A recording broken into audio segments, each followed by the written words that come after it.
आप सभी का मेरे चैनल पर स्वागत है दोस्तों। Welcome to my channel. चलो आज हम लोग इरेडा के बारे में बात करते हैं। जो इरेडा स्टॉक जो सब पूरे मार्केट में छाया हुआ है और बहुत ज्यादा रिटर्न दे चुका है, तो सभी लोग और उसकी न्यूज भी बहुत ज्यादा पॉजिटिव आ रही है और लोग जो इन्वेस्टर थे वो काफी प्रॉफिट में बैठे हुए हैं। तो अभी एक ब्रोकरेज और फाइनेंस कंपनी ने एक न्यूज इसके ऊपर प्रोवाइड किया है, जो ये है कि उसका नाम है फ्लिप कैपिटल। फ्लिप कैपिटल ने कहा है कि इरेडा स्टॉक की प्राइस में जो अच्छी चीजें थी वो ऑलरेडी आ चुकी है। यानी जो फंडामेंटल और पॉजिटिव न्यूज की वजह से जितना इरेडा स्टॉक में पॉजिटिव होना था, प्राइस आना था, वो सारी चीजें आ चुकी है। तो अच्छा, हम लोग जानते हैं कि फ्लिप कैपिटल कौन है।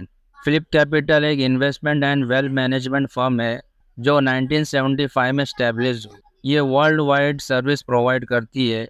इनका हेडक्वार्टर सिंगापुर में है और ये 15 कंट्री में ऑपरेट करती है, जैसे कि चिकागो, लंदन, टोक्यो, हांगकांग और सिंगापुर। और इनके 50,000 से ज़्यादा एम्प्लॉयज़ और 1 मिलियन से ज़्यादा क्लाइंट वर्ल्ड वाइड है। और इनके एसेट्स अमाउंट अगर बात करें तो यूएसडी डॉलर 35 बिलियन के ऊपर है। फ्लिप कैपिटल ने कहा है कि इरेडा स्टॉक रैली का मेन ड्राइवर पैसिव फ्लो था, कोई मेजर फंडामेंटल रीज़न नहीं था। चलिए इसको थोड़ा और डिटेल में समझते हैं। पैसिव फ्लो क्या होता है? पैसिव फ्लो का मतलब है कि स्टॉक में इन्वेस्टमेंट ज़्यादातर पैसिव इन्वेस्टर्स के थ्रू आ रहा है। पैसिव इन्वेस्टर वो होते हैं जो एक्टिवली स्टॉक को पिक और चूज नहीं करते। ये इन्वेस्टर्स इंडेक्स फंड्स या ईटीएफ्स के थ्रू इन्वेस्टमेंट करते हैं जो एक स्पेसिफिक इंडेक्स को फॉलो करते हैं, जैसे निफ्टी 50 या सेंसेक्स। पैसिव फ्लोज का इम्पैक्ट क्या होता है? अगर एक स्टॉक किसी मेजर इंडेक्स में इंक्लूड होता है तो इंडेक्स फंड्स और ईटीएफ्स को अपने पोर्टफोलियो में उस स्टॉक को ऐड करना पड़ता है। ये ऑटोमेटिकली स्टॉक के डिमांड को बढ़ा देता है, चाहे वो स्टॉक का फंडामेंटल परफॉर्मेंस कुछ भी हो। पैसिव फ्लोज काफ़ी हद तक मार्केट सेंटिमेंट और टेक्निकल फैक्टर्स पर डिपेंड करता है।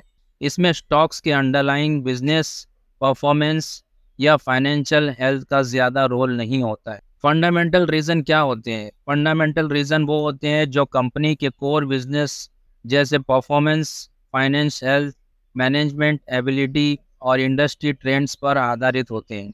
ये कुछ एग्जांपल इस तरह से है कि जैसे कंपनी के रेवेन्यू और profit growth, strong balance sheet और लो डेप्थ लेवल्स, पॉजिटिव इंडस्ट्री ट्रेंड्स और मार्केट शेयर्स गेंस, मैनेजमेंट का एक्सपीरियंस और स्ट्रेटेजिक डिसीजंस। फिलिप कैपिटल का कहना है कि रिसेंट रैली पैसिव फ्लो के कारण हुई है।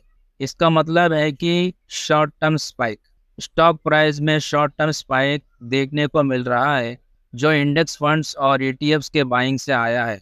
उन्होंने कहा है कि स्टॉक्स के प्राइस में जो रिसेंट इंक्रीज है वो कंपनी के फंडामेंटल्स के कारण नहीं है। उन्होंने कहा है कि जब रैली पैसिव फ्लोज के कारण होती है तो रिस्क होता है कि अगर पैसिव इन्वेस्टर अपना एलोकेशन चेंज करते हैं या मार्केट सेंटिमेंट्स चेंज होता है तो स्टॉक प्राइस में रैपिड डिक्लाइन भी देखने को मिल सकता है।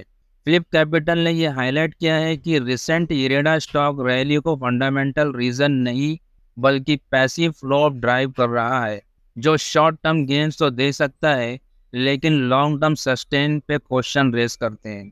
स्टॉक 2024 में अब तक 185% बढ़ चुका है। इरेडा का मार्केट कैपिटलाइजेशन 80,000 करोड़ क्रॉस कर चुका है।